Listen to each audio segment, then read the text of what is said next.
नेहमीसारखा गांधी कुटुंबाची आणि नेहरूंची जेवढं काँग्रेसचा कार्यकर्ता कोण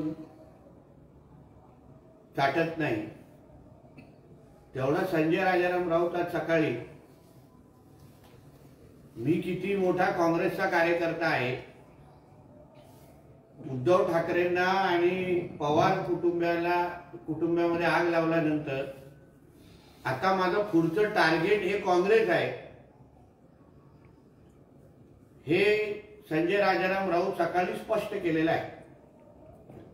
आता त्याला संजय राजाराम राऊत म्हणायचं की संजय राजाराम गांधी म्हणायचं हा आमच्या समोर आता प्रश्न निर्माण झालेला आहे। देशाचे पंतप्रधान मोदी साहेबांनी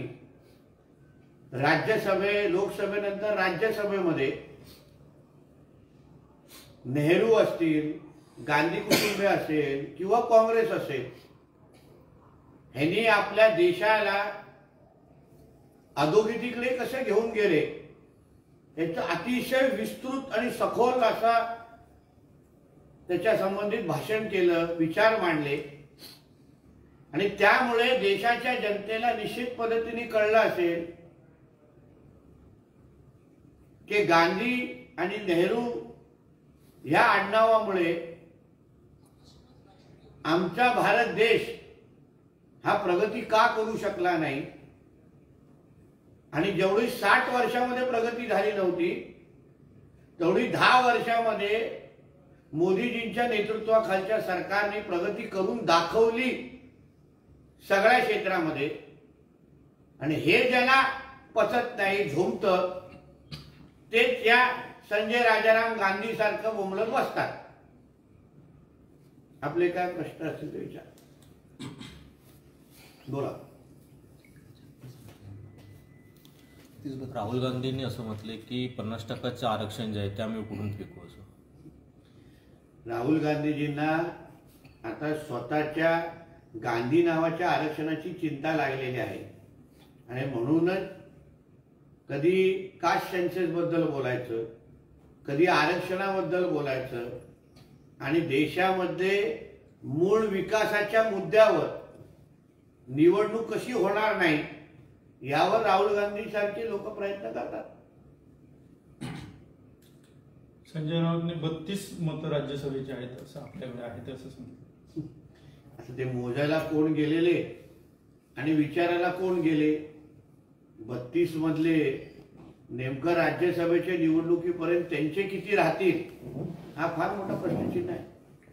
सर, महाराष्ट्राचे माजी कॅबिनेट मंत्री बाबा सिद्दकी यांनी काँग्रेस पदाचा राजीनामा दिलेला आहे आणि त्यांनी ट्विट करून हे जाहीर केलेलं आहे। काँग्रेसच्या नफरतच्या दुकानामध्ये आता मूळ काँग्रेसवाले पण राहू बघत नाहीये, त्यांना पण बाहेर निघायचं आहे आणि काँग्रेसचं नफरतचं दुकान आता कायमस्वरूपी बंद होण्याच्या मार्गावर असल्यामुळे बाबा सिद्दीकी जी सारखा एक अनुभवी आणि कार्यक्षम कार्यकर्ता हा लवकरच योग्य निर्णय घेईल याच्यासाठी मी त्यांना शुभेच्छा देतो। साहेब, यापूर्वी आता जनसंवाद यात्रा झाली विरोधकांकडून, त्यानंतर भास्कर जाधव आले, त्याच्यानंतर पुढील आगामी काळात सुषमा अंधारे आहेत, त्याच्यानंतर आणि काही सेनेचे प्रवक्ते शरद कोळी आहेत, अंबादास दानवे। मी परत वन खात्याला आता विनंती करणार आहे की आमच्या इकडे वनप्राण्यांचा त्रास वाढत चाललेला आहे आणि ह्या वनप्राण्यांच्या त्रासामुळे आमच्या सिंधुदुर्गची जनता ही हैराण झालेली आहे। त्याच्यामुळे वन खात्याने याच्यावर लक्ष घालावं एवढीच मी विनंती करेन। सर, पुण्याच्या सभेमध्ये भास्कर जाधव यांना यानंतर कधी कुठलंही भाष्य करायला देणार नाही असं म्हटलेलं होतं कुडाळमधील भाजपच्या कार्यकर्त्यांनी तसेच राणे समर्थकांनी। त्यामुळे कुठेतरी त्या दिवशी जी सभा झाली त्या सभेच्या ठिकाणी भास्कर जाधव अनुपस्थित दिसले, काय वाटतं? No comment.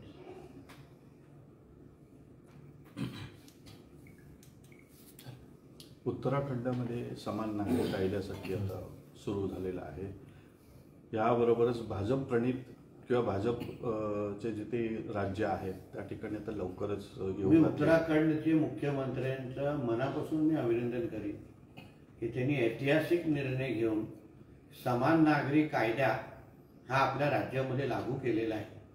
मी महाराष्ट्राचे मुख्यमंत्री, उपमुख्यमंत्री, दोन्ही उपमुख्यमंत्र्यांना मी विनंती करणार आहे की समान नागरी कायदा हा आमच्या महाराष्ट्रात लवकरात लवकर लागू करायला पाहिजे, जेणेकरून महाराष्ट्रामध्ये एक अतिशय सकारात्मक वातावरण तयार होईल आणि समान नागरी कायद्यामुळे आपल्या राज्याचे असंख्य प्रश्न सुटतील, ज्याच्यामुळे आपले राज्याची प्रतिमा उंच होईल.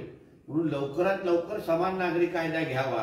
कदाचित हे जे येणारं जे अधिवेशन आहे त्या अधिवेशनामध्ये समान नागरी कायदा आणावा अशी मागणी मी सरकारकडे करणार आहे.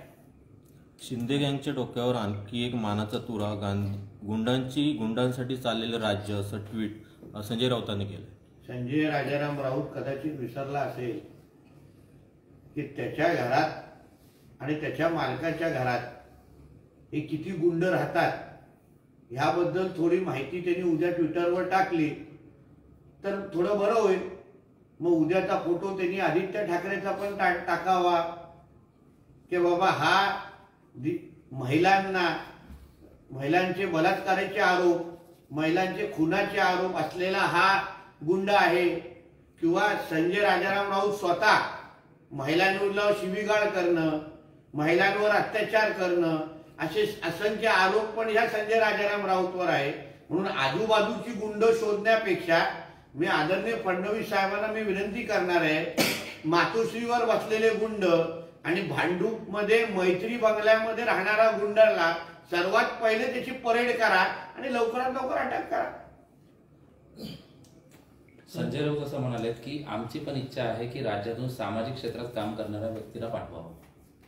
ह्याच्यात सामाजिक क्षेत्रामध्ये व्यक्तीला पाठवणं ही चांगली भावना आहे, पण त्याचबरोबर छत्रपतींच्या कुटुंबामध्ये आग लावणं, त्यांच्यामध्ये फूट पाडणं हे शोभनीय नाही आहे. वर्षानुवर्ष छत्रपती संभाजी महाराज हे खासदारकीसाठी माजी खासदार पण होते आणि प्रयत्न पण करतात, हे जग जाहीर आहे.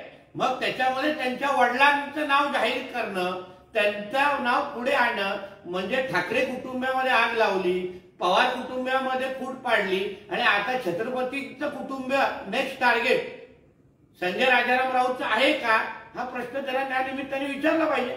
साहेब, यालाच अनुसरून असं एक म्हणताय की आमच्याकडे शाहू महाराजांच्या नावाचा प्रस्ताव आला आहे तरी भाजप तोडफोड करण्याचा विचार करत आहे. तोडफोडची ज्याची पीएचडी तोडफोडमध्ये आहे, ज्यांनी घर तोडण्यामध्ये आता उच्चांक गाठलेला आहे, त्यांनी दुसऱ्यांवर आरोप करू नये. आता संजय, मी काल पण प्रेसमध्ये बोललो, आज परत बोलतो, संजय राजाराम राऊत सारख्या व्यक्तीला घरात घ्यायचं का, हा असंख्य राजकीय घराणी आता विचार करायला लागलेले आहेत. साहेब, लोकसभा निवडणुकीआधी भाजप बरोबर अनेक छोटे छोटे पक्ष जात आहेत. अकाली दल सुद्धा जाण्याची शक्यता आहे, त्यांची चर्चा सुरू आहे. 2019 मध्ये ही युती तुटली होती, काय सांगाल यासंदर्भात? आपला देश हा मोदीमय झालेला आहे. मोदींचीच गॅरंटी आमच्या देशामध्ये चालते. ही देशाची जनता जेव्हा बोलायला लागते तेव्हा असंख्य आमचे राजकीय पक्ष, छोटे असो किंवा मोठे असो, जुने मित्र असो किंवा नवीन मित्र असो, या सगळ्या जणांना ह्याची जाणीव झालेली आहे, माहिती आहे की ह्या पुढे मोदीजींचीच गॅरंटी 2024ला चालत असल्यामुळे त्या मोदीजींच्या गॅरंटी बरोबर आमच्याही भविष्याची गॅरंटी त्याच्याशी जुडलेली असल्यामुळे हे सगळे लोक मोदीजींच्या मागे आता उभे राहणार आहेत. त्यामुळे अबकी बार 400 पार एवढं नक्की झालेलं आहे, शिक्कामोर्तब आहे. आता फक्त मतदानाच्या दिवशीची वाट पाहतोय आम्ही. संजय राऊतांसारख्या व्यक्तींची आता दुकानं वाढत चालली आहेत आणि पक्षाची दुकानं एवढी झालीत की आता कार्यकर्ते सांभाळणं देखील मुश्किल झालंय, असं मंत्री गुलाबराव पाटील म्हणाले. म्हणणं बरोबरच आहे. संजय राजाराम राऊतचं दुकानच आहे. दुसऱ्यांच्या घरांमध्ये फूट पाडून, नातेवाईकांमध्ये फूट पाडून स्वतःच्या दुकानामधला माल विकायचा, हेच संजय राजाराम राऊतची धंदा आहे.